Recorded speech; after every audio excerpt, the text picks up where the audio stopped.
Hello and welcome to Ham Nation, episode 600 for June 18th, 2025. Hey, hello everybody. I'm Josh KI6NAZ, and it's been a road to get here. Episode 600 for Ham Nation. I feel very honored to be able to host this wonderful show and this great team of people and all the wonderful, beautiful guests we've had in the past. But Amanda has really outdone herself tonight and put together an amazing show. Hopefully you enjoy it, and let's say hi to the hosts. Hosts, how are we? Gordo, boy, look at Gordo with that bow tie. Beautiful. How's everybody doing? All is well, and happy 600 all. Very good. And Randy, how are you, sir? I'm doing fine here along the southern Oregon coast, and happy 600. Happy Amazing. 600. Indeed. And then Dawn is next. How are you, Dawn? I'm good. I'm watching the LSU Arkansas College World Series game with my left eye and you guys with my right eye. So all of a sudden, if you see like my pupils do this, you'll know why. But then again, it may be what's in the Icom koozie. One never knows. But anyway, a toast to all of us and all of you watching for show 600 tonight. Indeed. And Amanda truly put together an awesome show. Thank you so much, job. Amanda, for not just today's episode, but all the amazing stuff you do. How are you today? Well, I'm hot, but I'm Hey now. It's just warm. It's really warm in the shack tonight. Oh, that kind of hot. Yes, that kind. But I did bring on a hot guest. I have Val on here. So Yeah. I'm really excited about that. And not only that, we have some other rejoining guests. We have George, W5JDX, and K9EID. Charlie Hartley is joining us this evening. And we also have a visitor from Yoda Camp. So we got Neil in his car, sitting outside in a Buc-ee's, waiting to say hello to everybody. So first, stick around. We have so much to do. We're going to go down memory lane and teach you a few things about amateur radio again. Talk a little bit about field day prep if we can squeeze it in there. And we're going to answer your questions in the chat room. But I need to hand it over to Neil. Yeah. Mr. Neil, take it away. How's it going? He's there. How you doing, Neil? It's going great. All right. We're doing great. We're here at Buc-ee's. Anderson, you want to show them Buc-ee's real quick? They're behind the sunset. So yeah, we're outside of Buc-ee's in, what was it, Jonestown, Colorado. Yeah, Jonestown, Colorado. We just finished up our Buc-ee's on the air activation about an hour ago. And how did that activation go, gentlemen? Well, we got 4 contacts. Well, that's pretty good with the way the sun's been tore up. So I'd say that's a success. It's been killing us all day. We spent all day at WWV. We were on the air. We were doing the tours. And, it's been killing us all day. So we did a little better at WWV, but we're having a great time. Now, so you have some video from over there, don't you? I think Josh is. Yes, we do have some video of Buc-ee's on the air. So if you want to roll that beautiful bean footage now, you can do that. This is Whiskey Zero Yankee Stroke Bravo calling CQ for the Youth on the Air Special Event Station and standing by. Was that a Whiskey Alpha 5 Papa? Whiskey Alpha 5 Papa, this is Whiskey Zero Yankee Stroke Bravo. I have you at a 5959 at a Buc-ee's just north of Denver, Colorado.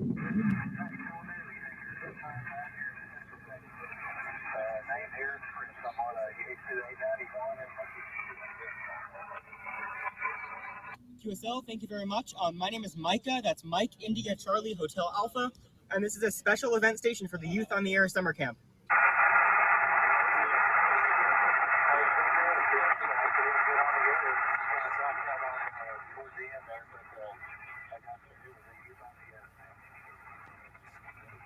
All right, thank you very much for the contact, 73s, and have a good one. This is Whiskey Zero Yankee Stroke Bravo, QRZ.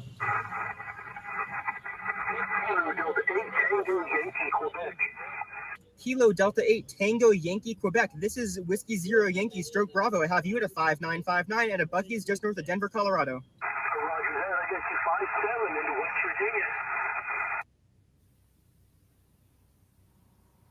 All right, there you go. So, yeah, we've been having a great time. Anderson, tell them what we've been doing this week. So this week, we've already touched on WWV. Very, very neat experience. Not a lot of people get to tour WWV, so really cool experience. This week we've done kit building this week, as well as satellite and balloon launches. Tomorrow's the biggest day. It's a direct International Space Station contact with the astronauts on the International Space Station, as well as POTA and SOTA. So when in Colorado, have to climb a mountain.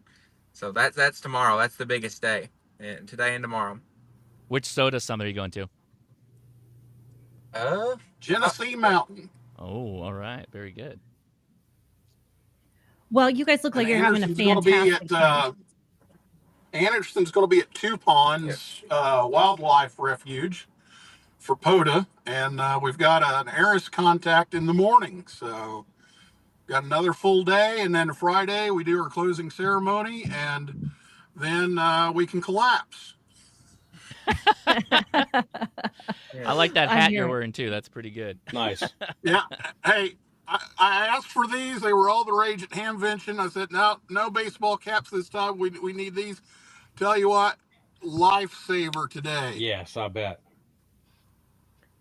Absolutely.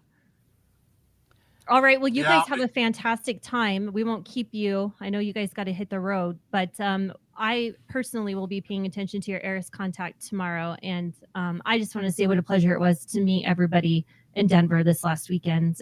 I think they have 32 students in their camp, and it was a fun time. Actually, it's a little crowded in their group areas, but fantastic. All right. Well, 7-3, Neil.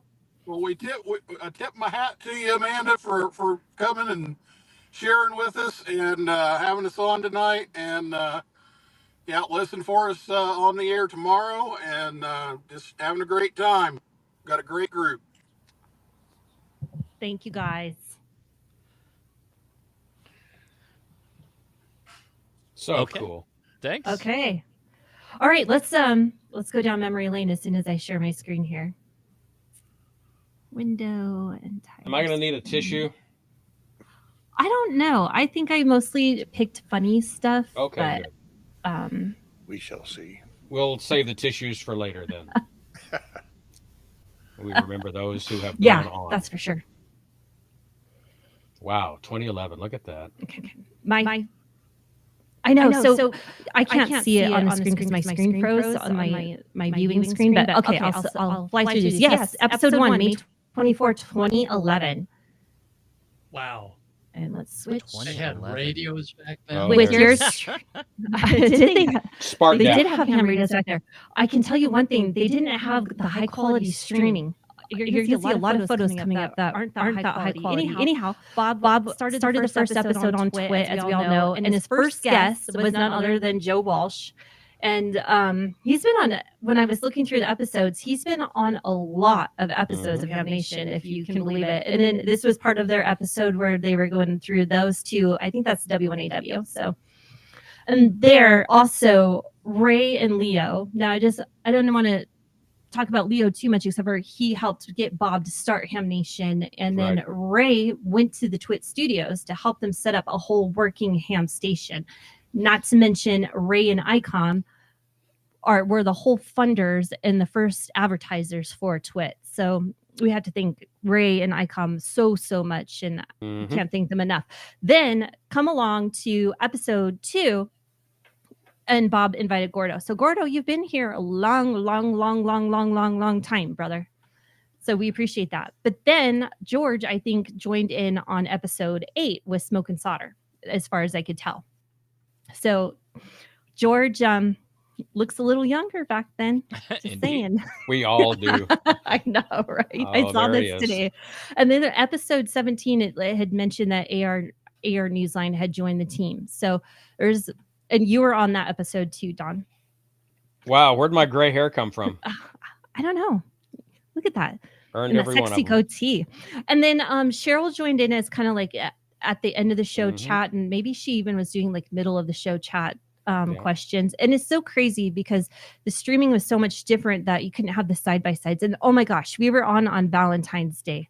We were on during couples month, episode number 35, and this is our bedroom. everybody. So we had a desk in the corner, and this was our ham shack in our bedroom. And further on, Bob and Sarah were celebrating Bob's birthday, I believe. And Sarah was, she never really was in the picture. Like she was kind of a horse behind the scenes. Like she kept him running with this a lot. Bob going on this, but she never really wanted to have any limelight. But anytime she popped her head in, it was really nice. And then Dale jumped in around episode 100 and did some awesome videos and took our viewer videos and did some editing and shared them. And Val, I honestly don't remember when you joined, but this was like the first episode I think I could find. And I think it's 141. Okay. And this was your home shack before you and Jerry like got married and you moved into his shack. So it was fun to find this. And Randy joined us on episode 145. And I just had to bring up episode 200 because it was a really fun celebratory part.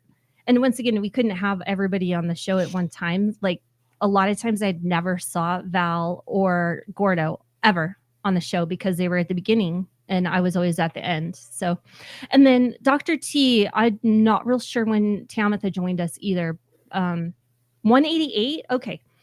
So I could not find that. And then this is also in memoriam to Ted Randall, but this was the episode where they announced that we were also going to be live on shortwave until we couldn't hold a schedule to save our lives. And Ted Randall said, "Get off my programming because you won't be on time." So and he became a silent key this year. Several silent keys in this little video montage that we're seeing here. And then our one of our YL shows, Val, this is just one of my favorite shows. So much talent there on that screen. Yes, isn't it so much fun? We need to do another one of those. Absolutely. COVID days, we still were doing shows. And Bob took COVID very, very seriously because of his health and Sarah's health alike. Right. So they were always very cautious. And then moving way forward, episode 484 is when we handed the keys over to Josh. Wow. And we said, here's your clunker. Take us over. I think, Josh, you're a little grayer now as well. I definitely am. You've aged a bit, son. Yeah. So this Look is at this. I know. Doesn't he look so proper? What it looks like an album cover from the Four Freshmen or something. Look at that face. Wow. So this is our first episode in January. And none of us knew what we were getting into or how we were taking this over. And Gordo, forever the pro, just goes with the flow. You know, The rest of us were pooping bricks in the background. But anyhow, that was our first show together. And so I just wanted to, and I couldn't find a Jerry and Valerie. You guys were like never on the show together. So I finally found one with Jerry there in the background. And then let's see what else. Oh, some of our most recent episodes, Jason, we've had some good guy, great guests. Yeah. Jason and Carlos had them. They're really fun guests. He did. He did. Yes. If I had an award for the most passionate guest, it would be Carlos. Yeah, totally. No question. Yeah. And I think if any of us need to like sub in for a host, he would be a great person to outreach to. I met him at Huntsville last year, and he is just the coolest cat. He really is. And it's just his background. And like, I got into amateur radio just, because he's from Puerto Rico and they would lose comms all the time. Right. Okay. So some of our memorable guests, Carol Perry, of course. And of course, Bob knew everybody. So Larry Genstrom from 38 Special has been on a couple of times. Another silent key now. This is so funny. I was watching the first time he had been on the show, and he never looks at the camera. He's constantly looking at his computer screen. So I had to change it. I had to give him a better photo because I was like, yeah, he's done better than that. So anyhow, he also went and visited the Twit studios, and I had to thank DX Engineering for all of their longtime support of the show. Absolutely. And their sponsorships as well. So, and I was talking to Neil about how we need to have, how SNL has a Fiverr club. If you've hosted 5 times, we need to have like a certificate for people that have been on the show 5 times. Wow. Yeah. It's not a bad idea. Absolutely. Yeah. So Martin Jew, wonderful guest. Great guy. Yep. Julian, everybody remember Julian? He used to do some production Frost, for us. Yeah. How can we forget John Amadeo? Absolutely. Always a wonderful guest.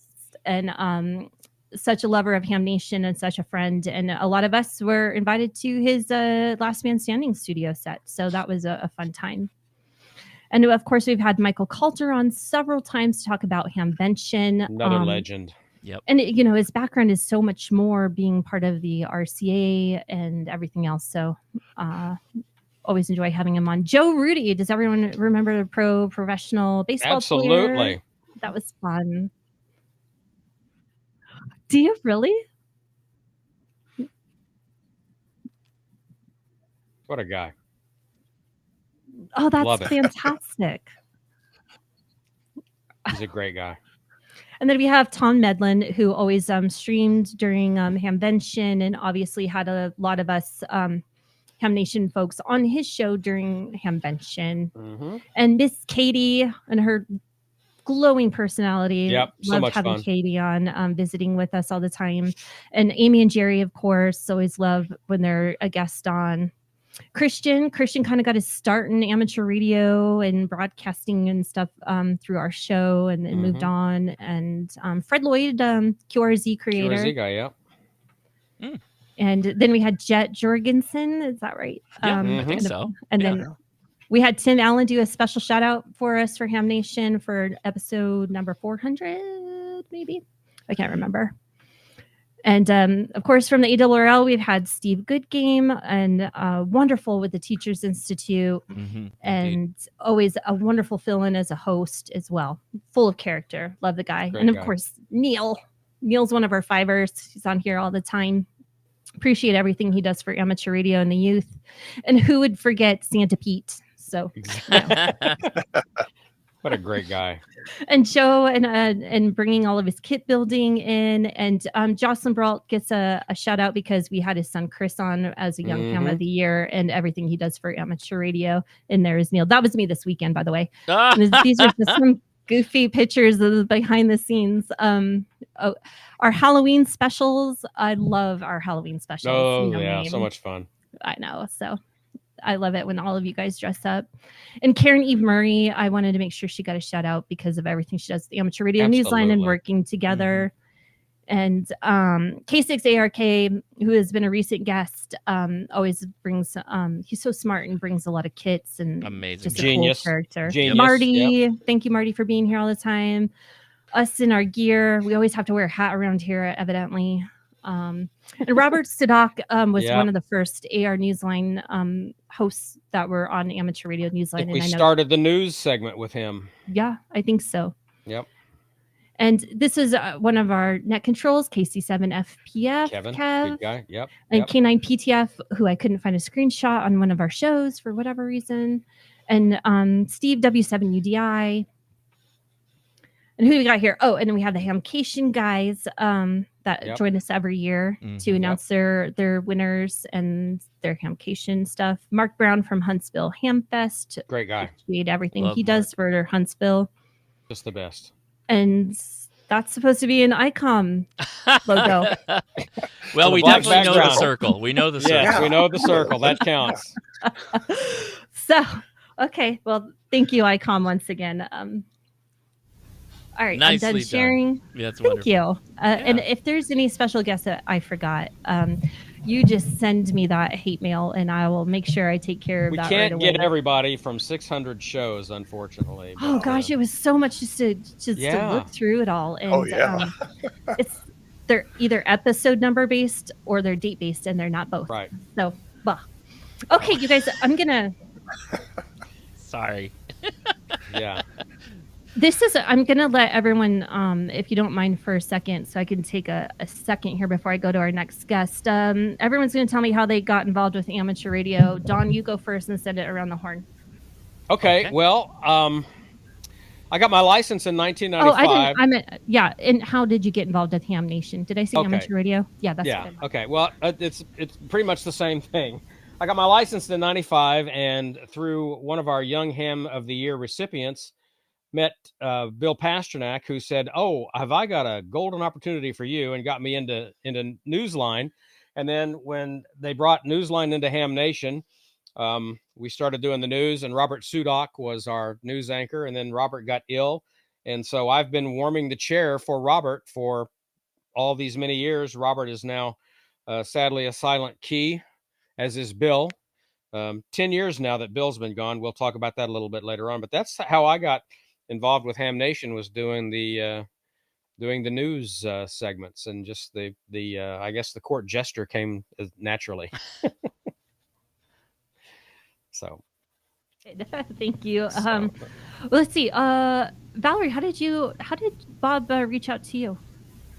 I think I was piloting one of the DXpeditions. So I was, the pilot is like the liaison between the on-island team and the rest of the ham world. And so people were asking me stuff about the DXpedition in the chat. And then I just come back from maybe PJ6, Saba Island, and I had done a contest there. So we were talking about that. So he saw me in the chat that I was a DXer and a contester, and he needed a DXer and contester. And so he asked me to be on board, and as shy as I was back then, I said yes. And you may not know it, but I think I had a half a cup of the coffee cup was full of Jack Daniels, and it was half gone before I even said my first 2 words at the first show. I was so nervous. Completely. I might have been guilty of the same thing. Randy, great. what about you? How did you get invited onto the show? Well, I think George kind of invited me. So let's go to George, then I'll follow him. Okay, So that's George. what really happened. Okay, well, somewhere I saw a post, and I think it was probably QRZ, after the first Ham Nation ran, or it might have been on Twit, actually, because I was a Twit viewer back then. And I saw Ham Nation and Bob, and I had talked to Bob on the air one time before, but we didn't really know each other. When I saw Ham Nation, I went and watched it, and I just sent him an email and said, enjoyed the show, congratulations, and good show. I like what you're doing there. I didn't think anything about it. And about a month later, I got an email from Bob, and he said, I need you to come join us. Because I don't remember which episode it was, but one of the other early ones there, he was trying to solder, hold a microphone, Burning his fingers. talk, and do all of this stuff at one time with a segment he called Smoke and Solder. And he said, it's hard to do all of that stuff live at one time. And I said, yeah, it is. And I record all of mine. He said, why don't you come join us and do Smoke and Solder? And I said, okay, we'll give it a shot. And that shot lasted about, 10 years. And we worked on a lot of projects together over the years. Sometimes I didn't know if, it was working right or not. And I talked to Bob frequently. We'd do Google Hangouts and one thing or another throughout the week, and just, different people here with Ham Nation and just different friends. And he'd say, yeah, that worked. Why don't you try this next time? So that's kind of how I got into it, and it just carried on. And we had a good time till I got about, I guess after 400 episodes, I was kind of running a little dry on things to do. It's actually a little before that, because I had met Randy before, because he started doing videos about the same time I did 20 years ago. Wow. I started Amateur Logic 20 years ago, and Randy was around at that time too. It'll be October will be 20 years. So we're going to do something special for that, because I'm still doing Amateur Logic once a month. Matter of fact, I'll be doing it this coming Friday night. You can watch it live or catch the replay afterwards. But it was getting to be a lot of work, and because then we were doing Ham Nation every week. And to come up with an interesting project every week was kind of tough, and my duties at work changed. We lost one employee at the radio stations during COVID. So, I just kind of kept getting more duties and just couldn't keep going. But I knew Randy, and I said, hey, why don't you come in here and give me a hand with some of this? Well, he was building a house at the same time, so he gave a hand when he could. And then I just kind of like dumped it in his lap all of a sudden, and he took over with it. We Smoke and Solder is still one of the most popular segments we ever had on Ham Nation. So It absolutely is. yeah, still. Yeah. Thank you. Good. And I have a little tales from the transmitter side if you want one later on in the show. Perfect. We have a segment Missed just those. for you. Well, thank you. Was there anyone I missed? Gordo. Well, Joe and Bob and I met aboard the Queen Mary for a conference about Bob having this idea to have us go very public on the streaming networks with Ham Nation. And so I said, no problem. So I joined him on Ham Nation #2 for about 10 seconds. And I said, let me give you an idea of all the folks listening. And I keyed the transmitter to bring in a whole bunch of folks that were going to say hi. The transmitter immediately killed the computer feed, and I was off the air. I remember that. We learned a lot about never going too live for Ham Nation. That is a true statement. Thank you, Gordo. All right. Well, I'm going to introduce our first guest tonight, Charlie Hartley. And you're going to recognize this call sign. The most recognized call sign probably in the whole world, K9EID. How are you doing tonight, Charlie? I'm doing great. Thanks for having me. Boy, it's just so recognizable. You've got the Heil microphone right in front of you. Tell me, I know what we had last heard here on the show is Bob was so proud that you were getting into amateur radio and that you were taking on the hobby. So you tell us what you've been doing since then. So I got my technician license it was December of, it was 2023. Bob passed in February of 24. So I got my technician's license as a Christmas gift for him. And to him, it was more, oh, my cat's going to come say hi now. Of course. It's proper live stream. Yeah, exactly. Right when my mic turns on. So yeah, in December of 2023, I got my technician call sign, and it was a gift for him for Christmas. I was going to put the piece of paper that they hand you when the examiners sign off on it and say that you got your license. I was going to put it in a little box and wrap it and give it to him for Christmas and say, hey, look what you've turned me into. I got too excited and I passed my test and I FaceTimed him, and he was out at lunch, and he immediately just lit up and exploded with joy, and it was just the greatest thing ever. I remember as a kid I had the books and everything that he had given me, the ham radio handbook and everything, and I never really got it. And then I got older and my brain developed and I got into audio, and now I go to university for audio engineering. So I caught that bug, and then one thing turned into another, and here I am. So caught that bug and then got my license, immediately fell in love with it. I went to I just across the river from Bob, I'm from St. Louis. We went to the Collinsville Ham Fest, the Collinsville Winter Fest, that February, the month that he had passed.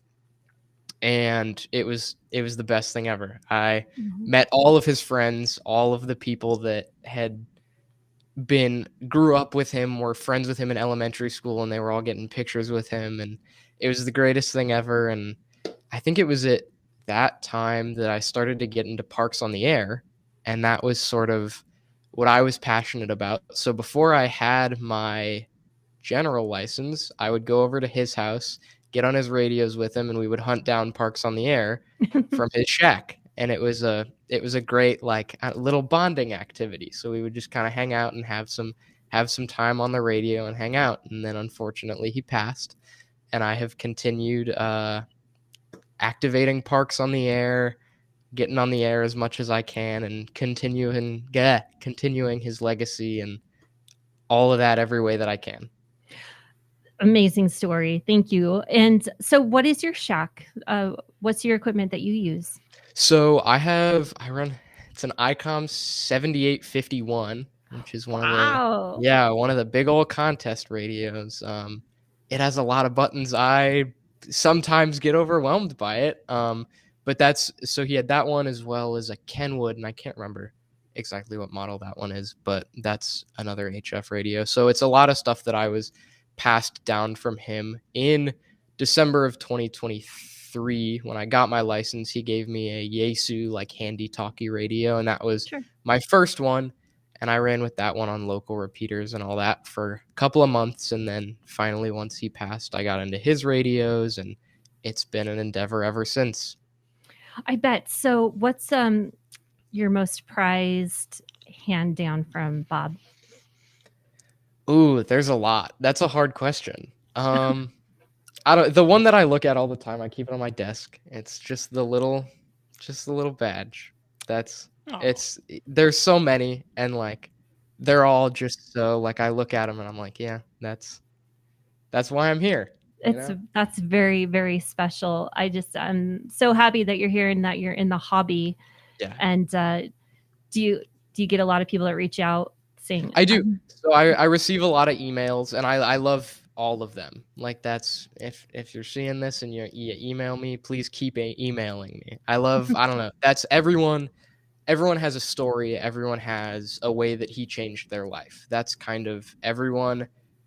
I have heard very few bad things, and everyone that reaches out is like, he lent me this thing or gave this to me or helped me get a deal on this thing or looked for this for me and got me this random vacuum tube for my radio or helped me come put up this antenna. And it's all these cool stories of like, it's so hard to be sad when all he did was make people happy.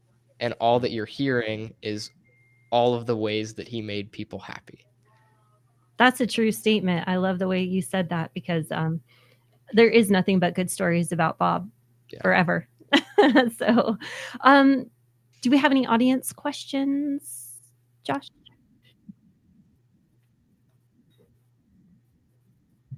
Did I not mention that?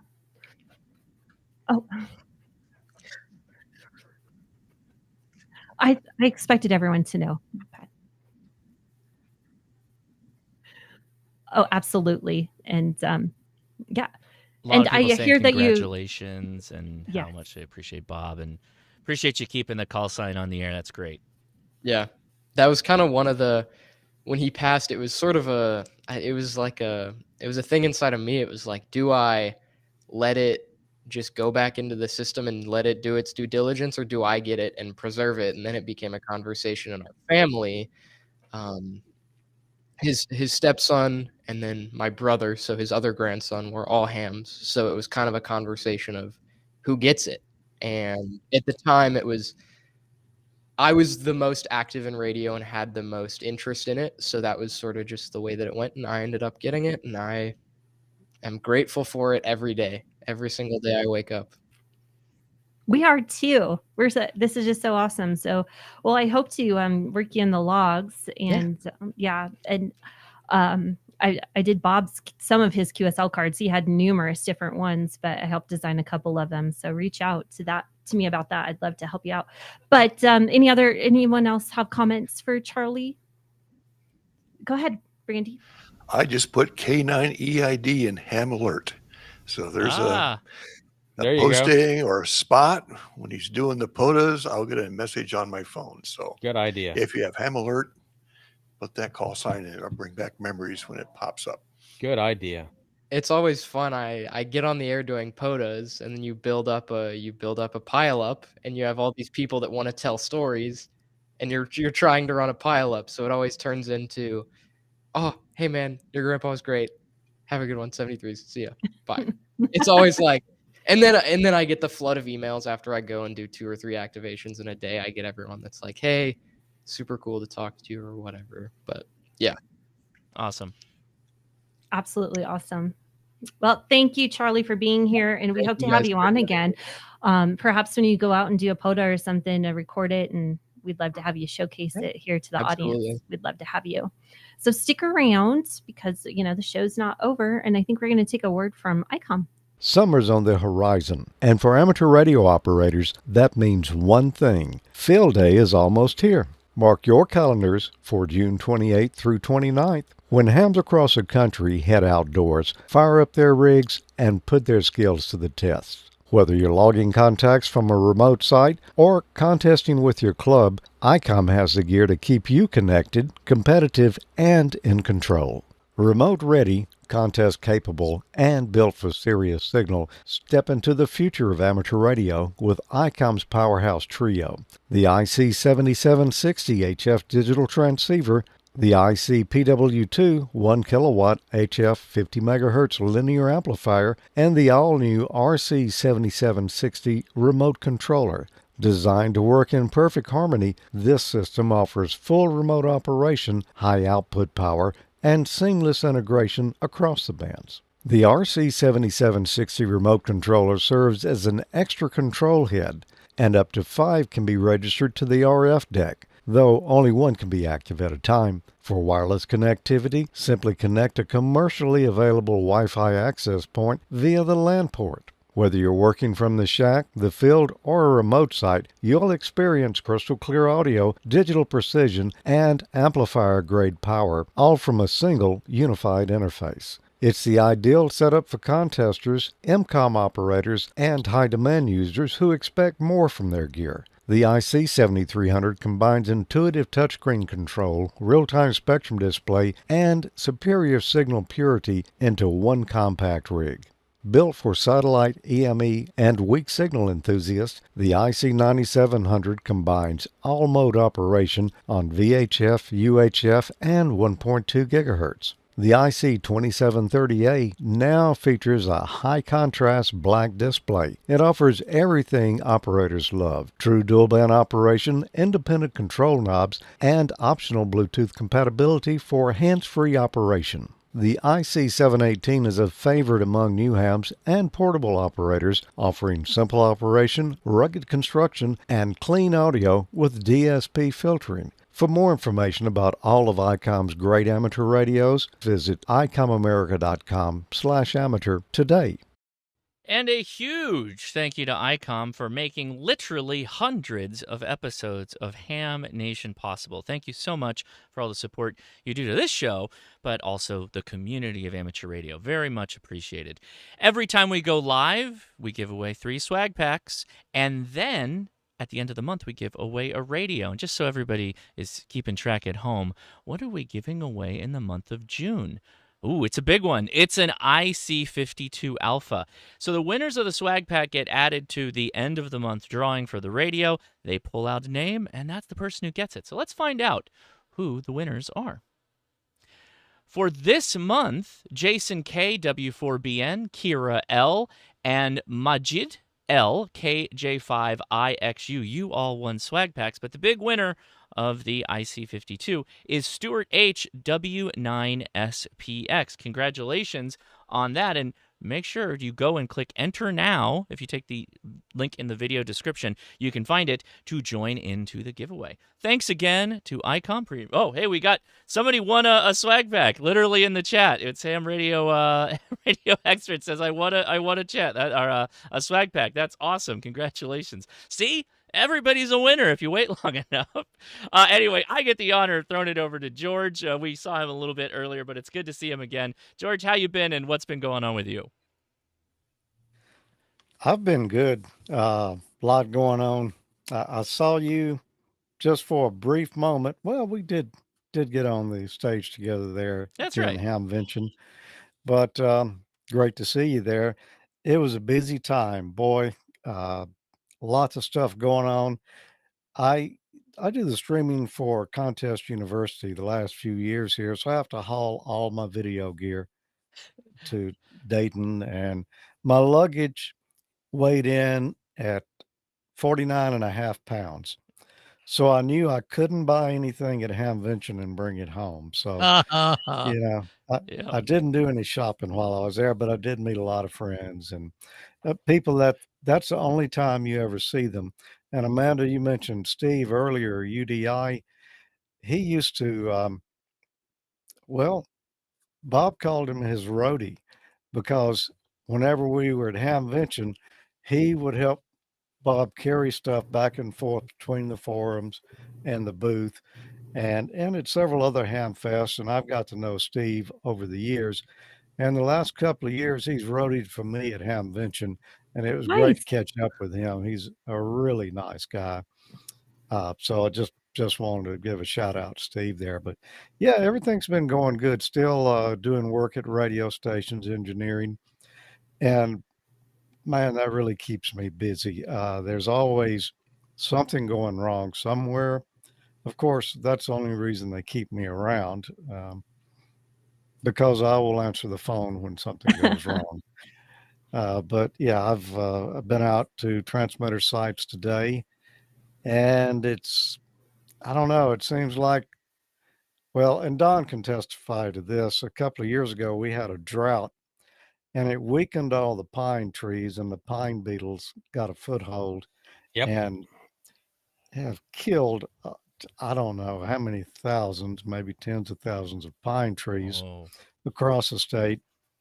And now, whenever there's a good storm and the wind blows, there are dead pine trees falling on the power lines.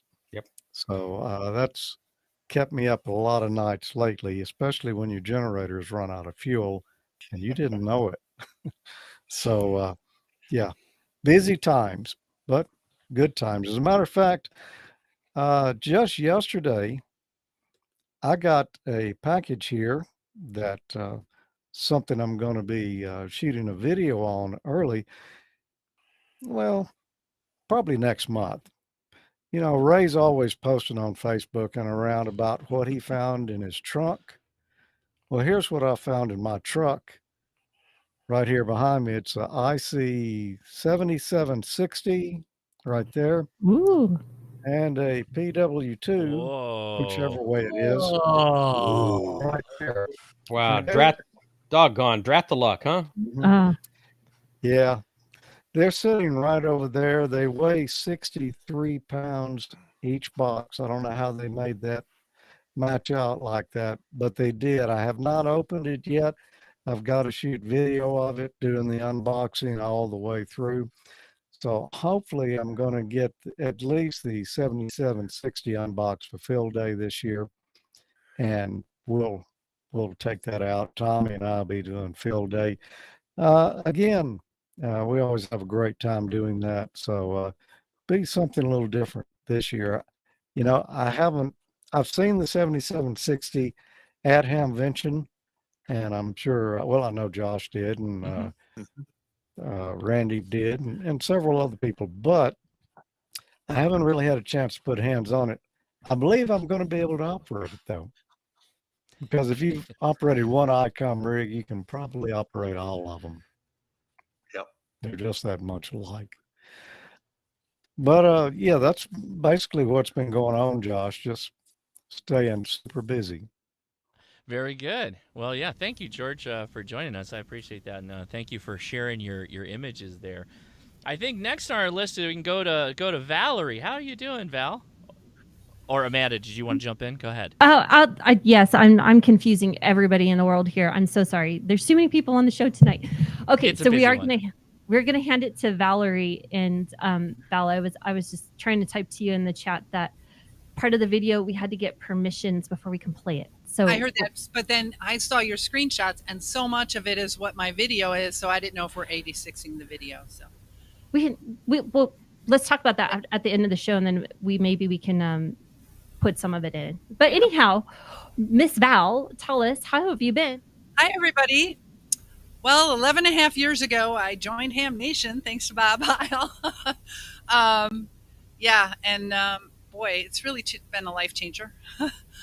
It got me out of my shell, and if I wouldn't have done this, I probably wouldn't have been the morning DJ at WGFA, world's greatest farming area. And I really want to thank you guys for keeping the torch alive, because when we moved to YouTube, and a lot of us, George and I, and a lot of people dropped off, and you people out there don't realize how much work is involved. It's a lot of work. And some of you guys have been doing this for so long. I mean, I did it 11 and a half years ago, and I dropped off maybe 3 years ago, something like that. Does that sound right? So 8 years, and it's really a lot of work. Even just to do a 10-minute video can take hours and hours and hours. So I really appreciate you guys keeping the show alive. And Charlie, I wanted to say 7851 rocks. We have 2 of them. That's all we use when we contest. I love Icom. So, but yeah, I started here in March of 2014, and I did all the DXing and contesting. For those of you who don't know me, all the new faces out there right now, and I loved every minute of it because that's my favorite part of the hobby. I have been DXing and contesting. We got to be pirates in the Florida CUSA party. We have a house in Florida as well, and that was really fun being pirates for the Florida CUSA party. But yeah, so if we're not going to play the video, I really don't have much for you guys, but I did want to say some things. All right, Randy, before I even knew what Ham Nation was, you were my guy. You taught me Riddy, and I really okay. Yeah. And then Gordo, before I knew Gordo, I bought his CDs. I can't remember, it was like 8 CDs or something to get my extra. And then I'm passing it on the first try at the Ham Fest in Milwaukee. AES used to have a Superfest, and our ham club asked Gordo to speak the night before the Ham Fest, and so I was the official chauffeur for the ham club. So I picked Gordo up at the airport, and I drove him around, and then when I passed my extra, Gordo signed my sheet. And then little did I know, that was 2009, I think, so little did I know, 5 years later, I'd be on the show with Gordo. So thank you for the CDs, and thank you for kind of mentoring me. Both of you guys, even though you didn't know you did it, you did it. So, but that's about all I've got. Yeah. So thanks. I'm glad to be back, and I'm glad you guys keeping this thing alive. Really a lot of fun. Thank you, Valerie. Thank you. Indeed. And I think we're going to Gordo. Yes, we are. Thank you. All right. Well, thanks, Valerie. You were a star student. When Bob brought me aboard, I was honored to be aboard. And I said, well, would they like maritime mobile type of demonstrations? And he said, we need live demos. And we have finally calculated the most popular live demos was on what almost every ham has, and that's that white fiberglass collinear antenna for 2 and 440. So Josh, if we can go ahead to the short shots, Comet and Diamond are the major manufacturers, and these antennas come with mounting, so you're going to be able to mount them to a pole. They come with ground radios, so you're going to be able to get them with a good ground plane. You need to supply just a little tiny Phillips because these antennas are too long to go into a UPS vehicle, especially some of the Comet GP9s or the Diamond 510s or the trams. They're long antennas, so they have to be assembled. And Bob said, Gordo, you got to show us how you assemble them. Well, it was no easy task when you take a look and see that you've got to pull out some of the elements to get them attached.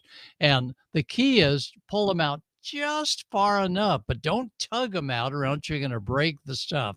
But they do pull out a little bit. And this is what you're going to go after. And that is the little teeny screws. You don't want to lose them because they're unique to each brand of antenna. You get them set so they're all ready to go in, and then one on top of another, and you begin to pull that antenna together. So you've got it together, and these connections have to be nice and tight because they're going to go inside that white tube. And you say, gosh, I've got the right screwdriver. It can't be that difficult. Well, the big deal is after you've got the 2 elements attached well, and you do have to pull a little bit on the outside element to get it down. Don't tug it, though. Just gently tap it or get a point where you can get it seated properly, and then add those screws nice and tight. Make sure that orange device, which keeps the moisture out, is in place, and then you pull them together. Wow, this sounds like it's just easy stuff. Well, it is, but here's the critical part, especially on the import antennas. Both Comet and Diamond do a fabulous job of keeping the moisture out. But the big deal is you've gotta seal those joints because moisture will somehow figure out a way to get in, and they're going to ruin the half-wave element stacked vertically. And what that does is it compresses the radiation angle so that it's closer down to the horizon rather than irradiating the seagulls above it out here on the Pacific coast. And that's going to give you range extension. Not dramatic, but enough that you're able to get repeaters that you normally wouldn't get with just a little tiny ground plane. So the Comet, the Diamond, and some of the other antennas all need to have those joints sealed up after you've got them all in place and screwed in tight. Either black tape, Scotch, the electrical tape, and once you get it in the air, it's going to continue to be an antenna that's going to play and play. So that's what Bob wanted. He wanted more of the how-tos, and there'll be more coming from all of us at Ham Nation. So Amanda, back to you, or to Valerie, lady's choice. Oh, thank you, Gordo. I did mean to ask Val if she had gone to Dayton this year. Did you and Jerry make it there? You asking me? Yeah. No, we have not been there. The year of COVID or whatever, we bought a place in Florida, and that sort of seems to be the time we're traveling, migrating back to the farm. And it's so much driving to get back to the farm and to turn around and go to Dayton. We're trying to work it somehow next year where we can come, but we'll have all our stuff and the dog, but we can hang out for the day because it's a fairground. So we're going to shoot for this next year, and we're always at Hamcation. Oh yeah, of course. You have to be, since got the house there and stuff. I take it's not very far away. Okay, thank you, Valerie. Where are we going next? It's Donnie Boy. It's Don. Well, hey, Valerie, Huntsville is kind of right in between. So in August, you know what I'm saying? Okay. We're going to Florida in September. So all that driving and then come back and then to go to, we're getting old. Hey, it sucks getting old, and we can't drive like we used to, unless I hire my son. He's a preaching to the I choir, would love sister. to go. All right. Well, speaking of Huntsville Hamfest, that is where the Young Ham of the Year award, actually the Bill Pasternak WA6 ITF Memorial Young Ham of the Year award. And if you see the license plate over my shoulder here, that was from Bill's car. Bill has been gone from us now for 10 years, and we named the award in his honor. And also we have the Newsline Amateur Radio Club with the WA6 ITF call sign now, which we certainly do not activate nearly enough. So I may try to do some of that coming up, since Bill just passed 10 years ago on June 11th. And in lieu of the news this week, we thought we would go back 10 years to the announcement that we made, the Newsline staff, on when we lost Bill. So let's go ahead and do that now. From Amateur Radio Newsline, this is a special presentation on the life of Bill Pasternak, WA6 ITF. It is with a heavy heart that we report the passing of Bill Pasternak, WA6 ITF. Bill was 73. He left us on Thursday evening, June 11th. Up to the end, Bill didn't think about his own condition, but of all of us who came to rely on him for the Amateur Radio Newsline. Newsline was Bill's baby, an on-air bulletin service he co-founded in 1976 as the Westlink Report, and for which he served as managing editor until his death. Bill was a tireless promoter of amateur radio and originated the Young Ham of the Year award through Newsline to recognize the accomplishments of young amateurs. He was always behind efforts to promote ham radio among youth, and was especially supportive of scouting and its annual jamboree on the air and the operations of K2BSA, the Boy Scouts official station active at national jamborees. For those of you who have listened to Amateur Radio Newsline or watched segments here on Ham Nation prepared by Newsline, you really didn't hear much from the man behind the scenes. Occasionally, he would report on breaking news stories from the Amateur Radio Newsline studios in California, but he always preferred to get his staff of reporters on the air, doing the job for you. Bill was an intrepid behind-the-scenes newsman, pursuing leads weekly for Newsline and recruiting an all-volunteer staff made up of active and retired broadcasters and others to help produce the program. Bill was a published author and wrote for a variety of publications, including CQ, QST, 73, and World Radio, to name a few. Bill was among those behind the American Radio Relay League's entry into promoting the hobby through a popular series of films and videos that circulated among radio clubs throughout the nation and around the world over the years. He worked with his close friends, Dave Bell, W6AQ, his longtime friend and TV producer, and Roy Neal, K6DUE, former NBC News science editor. Bill's last project for the ARRL was with Dave Bell and a video targeting the DIY and makers, whom he believed could offer much to amateur radio's ranks. Bill always wanted his videos to be an out-of-this-world experience for the viewer, as in space, of course, where he believed ham radio should play a role. One of his crowning achievements came when he included in an ARRL video the first contacts with the first ham radio astronaut in space, Owen Garriott, W5LFL, in 1983. Bill's last video, released a few years ago, also featured an appearance by an astronaut aboard the International Space Station, astronaut Doug Wheelock, KF5BOC. It also included a video of a follow-up eyeball at Dayton between the astronaut and one of the people with whom he had a QSO while in space. Bill Pasternak was a native of Brooklyn, New York, and was first licensed there in 1959 as WA2HVK. You could take the boy out of New York, but if you listen closely, you couldn't take the accent out of the boy. Bill loved talking about his exploits on 6 meters in New York in his early days. And he also fondly recalled getting his private pilot's license back then and flying and operating Aeromobile in New Jersey. When the no-code technician license arrived, Bill convinced the love of his life, Sharon, to take the test. She became KD6EPW.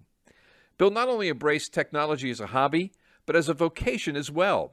He found his way into television as an engineer and worked for several years at KTTV, which became the Fox station in Los Angeles. Bill retired in 2012 and continued to serve as broadcast consultant and devoted more of his time to the amateur radio newsline. Besides amateur radio, Bill loved Broadway theater, and he was an avid theater goer. He made regular trips to New York to see musicals and drama productions and took in shows when they hit the West Coast as well. Many don't know, but he made many friends among actors and actresses over the years, true friends like those he had in amateur radio. Bill's the only ham to be recognized twice by the Dayton Hamvention Group. He received the Special Achievement Award in 1981 and the Radio Amateur of the Year Award in 1989. Bill was also recognized by the ARRL with a National Certificate of Merit for his contributions to promoting amateur radio, and also served on the Public Relations Committee at headquarters.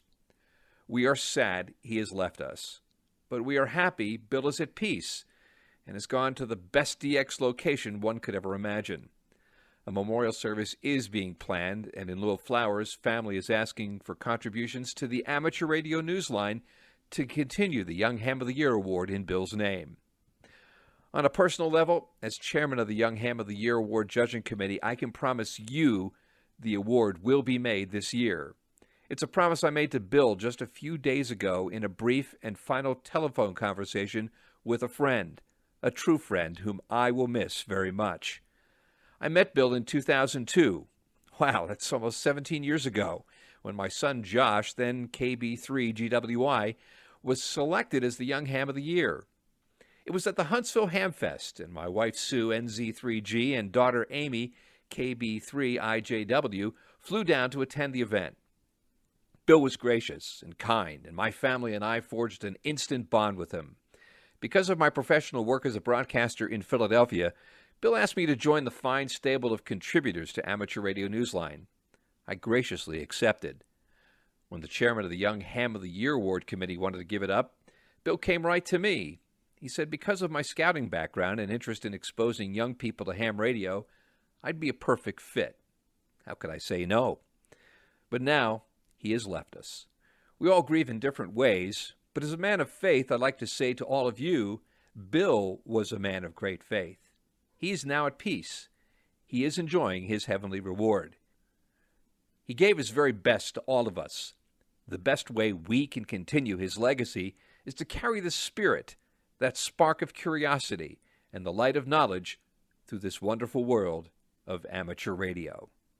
I'm Mark Abramovich, NT3V. Thank you, Mark. I met Bill in 1995, 20 years ago now, through Kevin Boudreau, N5XMH, the 1993 Young Ham of the Year. He and I traveled to the Huntsville Ham Fest together. I'd only been a ham 8 months, and with my broadcasting career, I was immediately thrust into Amateur Radio Newsline. Bill had a way of making you an offer you couldn't refuse. Well, in those 2 decades, he became more than a friend and a colleague. He became an uncle. He became an older brother, a teacher, and a mentor. As noted voiceover talent Bo Weaver, W6KHJ, is fond of saying, Bill has taken his light into another room, or to put it in ham radio terms, he's moved on up the band to a spot where we don't yet have privileges. But we will one day, and Bill will be the first to answer our call. The saying, who's going to fill their shoes, comes to mind, but I don't think it really applies here, because only Bill Pasternak could wear those shoes. But we in the Amateur Radio Newsline, and you who listen, watch, and support what we do, can stand together in his footprints and take the next steps together. We'll lock arms, and we'll move forward, and we'll do it together. Because Bill would want that, and because it's the right thing to do. More in future reports. For everyone associated with the Amateur Radio Newsline, I'm Don Wilbanks, AE5DW. Thank you. Hard to believe it's been 10 years since Bill left us, but we have continued on in his shoes, and we will, of course, host the Young Ham of the Year Award again this August in Huntsville, Alabama. Hamfest.org is the website. We certainly hope to see you there. And everyone at Newsline, we always try to filter everything through the Bill filter. We always think, what would Bill say? What would Bill do? What would Bill think? And that's what we have continued to do as we continue to make footsteps past those that he made. And we certainly thank you for your support. And we also thank the viewers of Ham Nation for welcoming Newsline into this program. It means a lot, and we certainly appreciate everything that the association with Ham Nation has brought to us. Now, we don't have a video from Dr. T. She's been extremely busy, as you probably know from all the solar things. So, of course, you want to follow her on X at Tamitha Skov, and, of course, her YouTube channel at Tamitha Skov and spaceweatherwoman.com. And that's about all that I have from deep down here in South Mississippi, where the College World Series is still going. I think it's tied up 3-3 in the 9th. Mm-hmm. So probably tell who I'm rooting for. Let's see what Randy, are you a baseball fan by any chance? No, I follow the Formula One guys running around in circles. Well, I do that as well. But I have to watch the last race yet. I haven't got around to that. But I do love the baseball. So I've been spending about 1.5 years now working on the DX Marathon program. They like not to call it a contest, but it's a year-long thing to see how many DX entities and CQ zones you can work. So I ended up with 2024. I'm running 100 watts of on FT8, and I ended up with 236 DX. Oh, wow. And 39 out of the 40 zones. Val, wow. Guess what zone? Well, I had it, but I guess it was deleted. But, what's the hardest zone to work for us? Anybody? Val, what do you think? Well, 34. 34. Yeah, that's, Egypt and a couple countries next door and below it there. And there's not much ham activity on there. So anyway, I think I'm up to 204 this year. And boy, the last week or so, the bands have been just El Stinko. They've been really shut down and, just nothing. Oh, I mean, when FT8 struggles, you might as well just turn the thing off and watch, YouTube ham radio shows, which there's no shortage of. Busy spring, went to Dayton the first time in the last couple of years. Had a good time, lots of good forums. Went down to the VOA. They have their museum there is updated. I learned about that from one of Neil's podcasts where he was talking about the changes there at the VOA. That was really nice. The ham station was shut down that night. There was a huge rainstorm on was it Thursday night, Friday night, I guess it was. And so they had pulled all the coaxes off everything. So we had a good time, had a fun time meeting up at it's at the Toad Pub. Is that what it is? Troll Pub. Troll, that's it. Troll Pub with all the YouTube people and Josh and it must have been what 50, 60 people was If not gathered more, up. yeah, throughout the Yeah, night. it Yeah, it was, was incredible. it was a big crowd in there. So I got to meet a lot of people, a lot of viewers, and it was fun going around the ham convention and people coming up to you and saying, "I know you." Of course, I don't know them, but they've seen us on the screen and such. So that's kind of about what I've been doing here, and just keep plugging along. I've maybe got a couple ideas for some videos coming up, but the other thing that's been going on is 6 meters has been opening up, and I'm in grid square CN72, and a lot of the 6 meter guys need that zone for I think it's the Fred Fish Memorial Award. Yep. This is the award to work all 448 grids on the continental United States. I got an email from the guy the other day. He needs 3 to finish. Of course, one of my zones, and I've gotten emails from people asking, can you go back in your 2021 log and validate me and stuff like that. So I've been trying to get on there and work some guys in 6. It was open, I think it was a Sunday afternoon of the VHF contest. So I worked a couple dozen then. So I'm trying to be radioactive, and I think that's it. So where do we go from here? Good seeing everybody. It's a great show. Well, thank you, Randy. Thanks for being here for the 600th. We appreciate that. Are you doing anything special for Field Day? Haven't figured out yet. Kind of 2 clubs, so I'm not sure which way I'm going or what's happening yet. So we shall see. Yeah, I forgot to ask everyone what they're doing for Field Day. That's right around the corner. It is. It is. Sadly, we won't have an episode before then, but this Saturday I'm doing a twofer. I'm going to have a 2 show, and the second show is going to be a lot about Field Day. So make sure you come on out for Saturday for that, just so if you're around, if you're not doing anything. Oh, yeah, definitely. I worked Josh while he was doing POTA over in Hawaii. I got him on FT8 one day. I was there for the first solar storm that we just got hit with. And Yeah. the first half of my vacation, the part 1 of my video, nothing. Absolutely nothing. Couldn't make a contact to save my life. It was tough. Forced to actually have a vacation instead of play radio. What a bummer. Well, you put Josh in your ham alert, and when he's on, he'll get notified so you can go work him. That's funny. Actually, it's sad, but It was a little bit. I was a little defeated those first couple of days. A couple of Mai Tais took care of that, though. There you go. Yeah. Amanda, is it time? For some Hammet or Cannet, the 600th episode? The 600th Hammet or Cannet? But I actually have something else to show everybody first. Okay. So this is exciting stuff too. The more Field Day stuff. So during the show tonight, I glance over and I get an email, and there's our state proclamation for Amateur Radio Week. It showed up in my inbox. So that was signed by the governor, and it basically proclaims between June 23rd and June 29th, 2025 as Amateur Radio Week here in Colorado.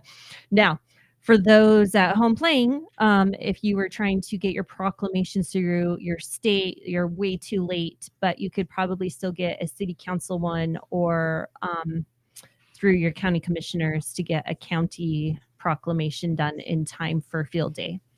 They have to sit there. You have to give them all the text. So just take that. The ARRL has kind of like a template, and you just copy and paste it and put your town or whatever information in it, and they don't have to do the work. They just read over the text and approve it. So, okay. All right. Now let's get to some Hammet or Cannet. I gathered this photo a couple of weeks ago, and I'm still like, this is a what Hammet? What Hammet? What it's is a repeater. Oh, really? Yeah, That's I think all it's it a is? crossband Okay. repeater. Okay. But it's They cool. just made it look more complicated and cooler. Yeah. Than what I thought it was. Correct me in chat, everybody, if I'm wrong there, but they'll tell us, I'm sure. And I forgot, I didn't look at the text underneath this whole this post, so I didn't read any further than All Scan All Star App and Nodes person is who posted it. So I have no idea. It kind of reminds me of those helmets that you can mount 2 beer cans on. Yeah, need one of those. That's kind of why it grabbed my attention, because it's just like, what are they doing? It's a correction. We did get one from the chat. Thank you, W4TRI. They're saying it's an all-star link, but full duplex. Oh, neat. Ah, okay. I have never seen that done that way. I've seen a lot of all-star setups in my day, because Jeff plays with all-star all the time. But it was close. We saw they were like Motorola G300s or something like that. So same thing, I guess. Okay, moving along. Anyone know of someone selling power pole kits like the one below? Kyle, I can't help you, but maybe one of our viewers can. Yep, Brett Glass is already on it. Said look on eBay for those power pole boards. I'm guessing you probably want that for field day or something like it. I have no idea, but Kyle is fun to follow on Twitter. Yeah. He gave a great presentation. More field day stuff. I have a guy that does my section posting, so I always appreciate him. So he was putting out your reminders, and we'll be going through reminders like for the next up until the day of field day. We're going to have helpful hints and reminders of extra points you can get. So you can follow the Colorado ARRL section on Twitter as well, if you want to keep up with that. So today's was, don't forget to your field day locations. Yes, please. So a section manager, I have to travel around, and I don't go to their sites if they're not on the field day locator map. Okay. Moving right along. Ham gear, tack gear person is pretty cool to follow. But the Man Pack Radio, he's posted a couple of these now, and I didn't know what made it a man pack versus a lady pack. Except for that, it would be a man pack in my opinion, because I would never carry anything in my pack like this. I always carry like the necessities of this, and Jeff always carries like the guns and radios in his pack. So I don't know. Joshy, did you have something to say? Yeah, I think it just means it usually has a battery that's kind of like in body, and usually the face is facing upward, and it sticks out the top of like a bag. Is usually kind of the approach. And that's got a lot of those things going on there. It looks pretty beefy, though. I wonder how heavy that thing is. Well, it looks like it's an aluminum case, so it can't be terrible. And the only size reference I have is that card on the table next to it. So I don't know if that's like the size of a business card or a postcard, but yeah, possibly 8 inches tall by 6 inches wide. Anyhow. Pretty cool, though. I like it. It is. Hammet from me. Yeah. He had some other ones on there, and it showed like the antennas that were connected to it and stuff. So this was just the one I snagged. It's cool. This is things that I wouldn't like to know as a ham radio operator, but I had to share with everyone else because I had to learn it on X. Evidently, Jim Jones was a ham radio operator. Wow. Yeah. Yeah, they had HF. They had HF at Jonestown, and they did make contacts into the States. So we have at least one psychotic person that has been a ham radio operator. At least. Yeah. Flavor aid. Requesting flavor aid. Flavor aid. I have absolutely no idea if this is a true statement or not. It was on X. So what do I know? Probably. Well, yeah. If they had a radio, they had to have a license. Allegedly. But they weren't in this country. Correct. They were. It was like French Guiana, wasn't it? Yeah. Yeah. Right. Yeah. I know. Yeah, Guyana. So, good call. Okay, what else do we have? I know nothing about this, but I've been seeing a lot of this promotion about Skyroof, a brand new satellite tracking software, and I wondered, Randy, do you know anything about it? I watched one of the videos. It looks really impressive because it'll work with like an SDR receiver, one of these sticks. You can hook it in one of those. It'll show you all the satellites that are in the passband. It does scheduling, prediction. That blue graph at the bottom is kind of a timeline of when the satellites are coming over, and it draws it with height and width depending on the duration of the path and all this. And it's free, and this is the beta version, so it's free. That's free. Ding, ding. It's got the right like price. That. Yeah. So I want to get this installed and play around. But I posted on X that this would be a great thing to have at your field day station and have it just sitting there running, because you can just explain so much about satellites. Sure. So it has all the up-to-date stuff. And it's got all the elements. It tracks them, schedules them. to tune the radio, to tune the Doppler and stuff. So it's And do you think it's easier to use or better than what like HRD has built into theirs for sat tracking? I have no idea what's in HRD, but I don't know either. I don't have an updated version because I don't pay for it. Well, this is free. I assume that's running on an Android tablet, huh?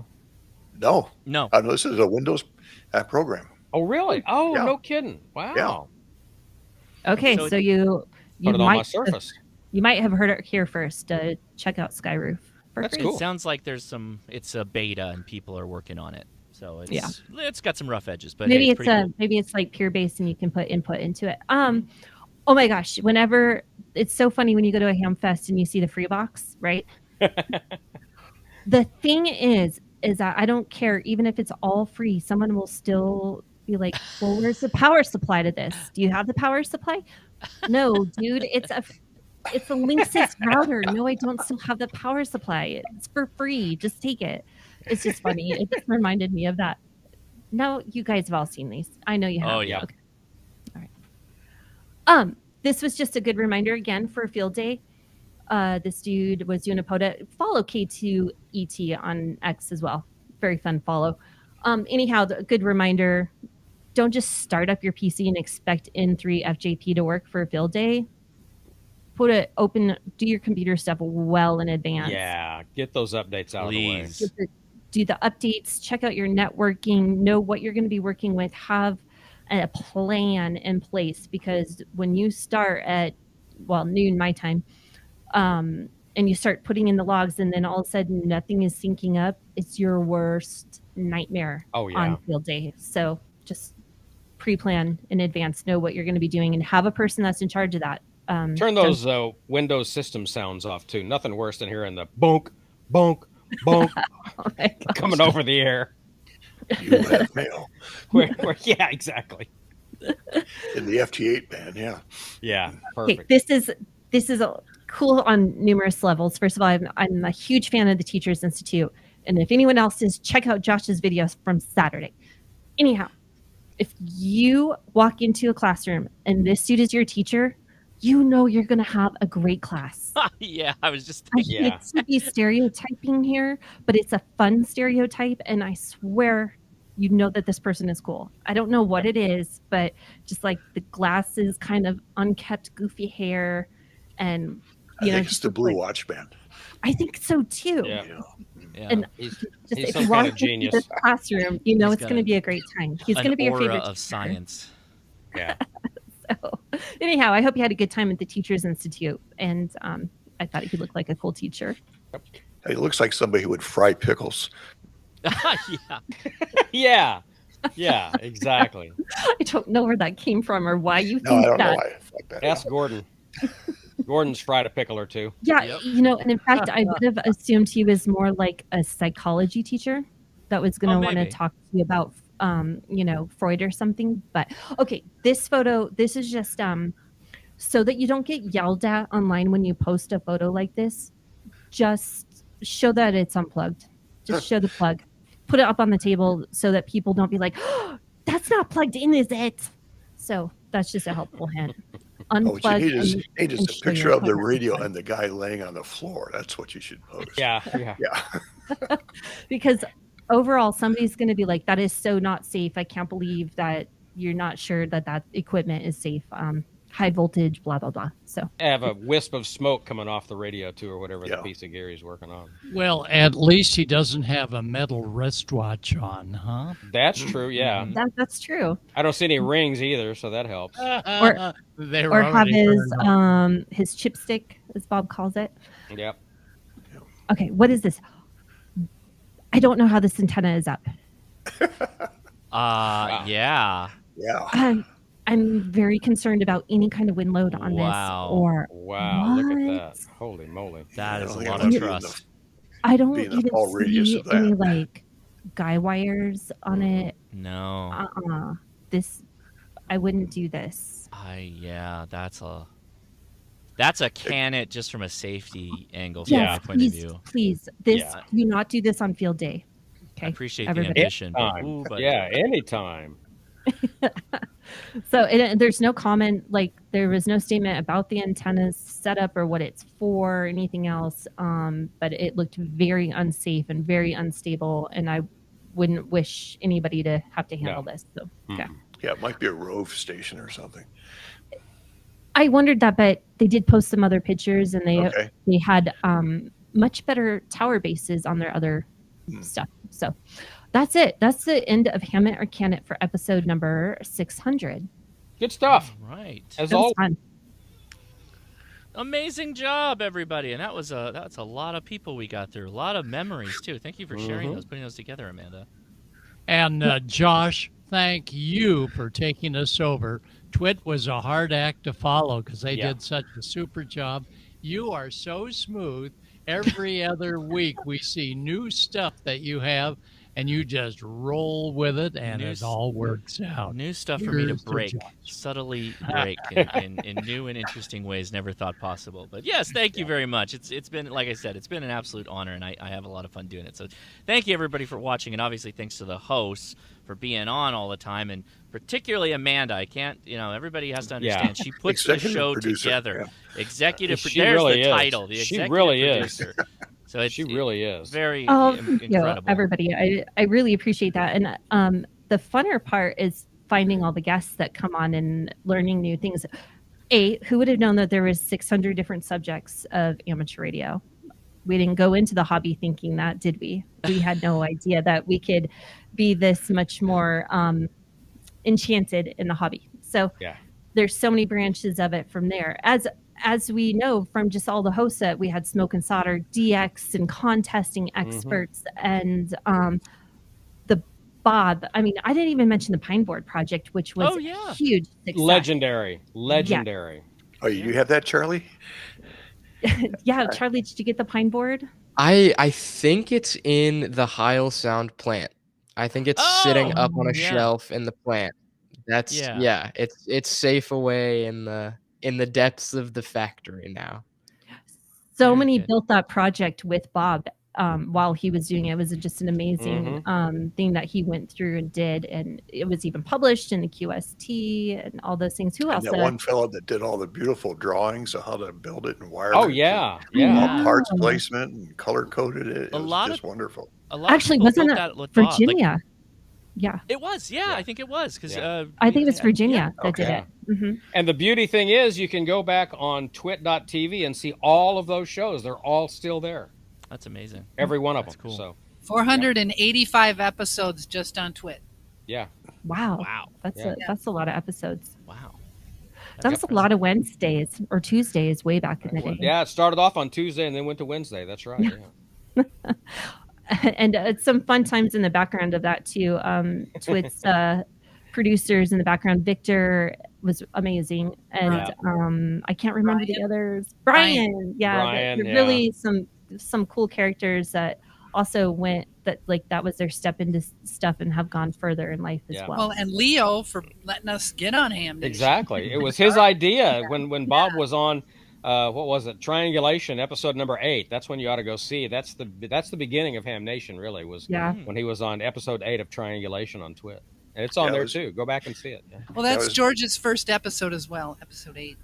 Yeah, I was down there for one of the shows where I met up with Bob. This is in the newer Twit building, and Bob and Leo's wife were going out to dinner, and they said to me, "What are you doing?" I said, "I'm just going to go down the road here." And they said, "Oh no, come out and have dinner with us." So we had a great time. It was a lot of fun hanging out with everybody. Yep. Well, I'm just so happy we got away from Skype. Like this my gosh! Thank God. Yeah. The world's really. What an upgrade! No kidding. The only thing's missing is that you can't put it in the background. What do you think, Val? This is your first time trying it. You like it? Yeah. Oh, this is really nice. Yeah, really easy. Yeah, just click on the link. We're in. Yeah, and every link is individual and customized, so it's awesome. Okay, I know we've gone like. I'll tell you what I like about this the Video Ninja platform is, unlike Skype, where you've got to, if you have a problem, you got to kill Skype and then go into the task manager and kill all that, and maybe even reboot your freaking computer. It's all browser based. You hit F5 and it all comes back. It's beautiful. I love it. For me, production-wise, everybody just hits refresh. They pop back in. Nothing changes. It just Nothing changes. right back in. It's great. Oh, so good. That's perfect. Glad Well, you found everybody have a wonderful field day. Be safe. That's number one. And I'm going to end on this statement about field day. It's a contest. That's right. Who's in my corner on that contest? The guy I am for sure. The guy who's running it for our club, W6TRW, we're going to be live. He said, "It's not a contest, but boy, do I want to win it." Yeah. And I was like, "That's it. That's it right there." On a similar vein, the College World Series is tied 5-5, bottom of the ninth. Whoa. LSU and Arkansas. So yeah, I'm glued at this point to the TV over here. All right. Do we have well, nets, you guys Amanda? go. Do we need to mention nets? Yeah, we have at least a 14 Charlie D-Star net going on. Listen on 40 and 20 to see if the others are still going, or if prop is there for you. 7192 or 14280. Thank you, everyone, for 600 episodes. I saw one person there said, I've been watching since episode 2. Amazing. Wow. I haven't even watched all the episodes. Wow. I Amazing. just haven't. So thanks, Josh, for all you do, brother. Thank you, all hosts and all of you that watch us. Thank you so much for making our. It's all the viewers. Yeah, for sure. We're only here because they're watching us, so yeah, it's on them. All right, everybody. We'll talk to you again in 2 weeks. So 73. Good night, all. 7-3. Appreciate you. And that's right. And get out there for field day, even if you're not in a club. Go visit one. I promise you, you have a good time.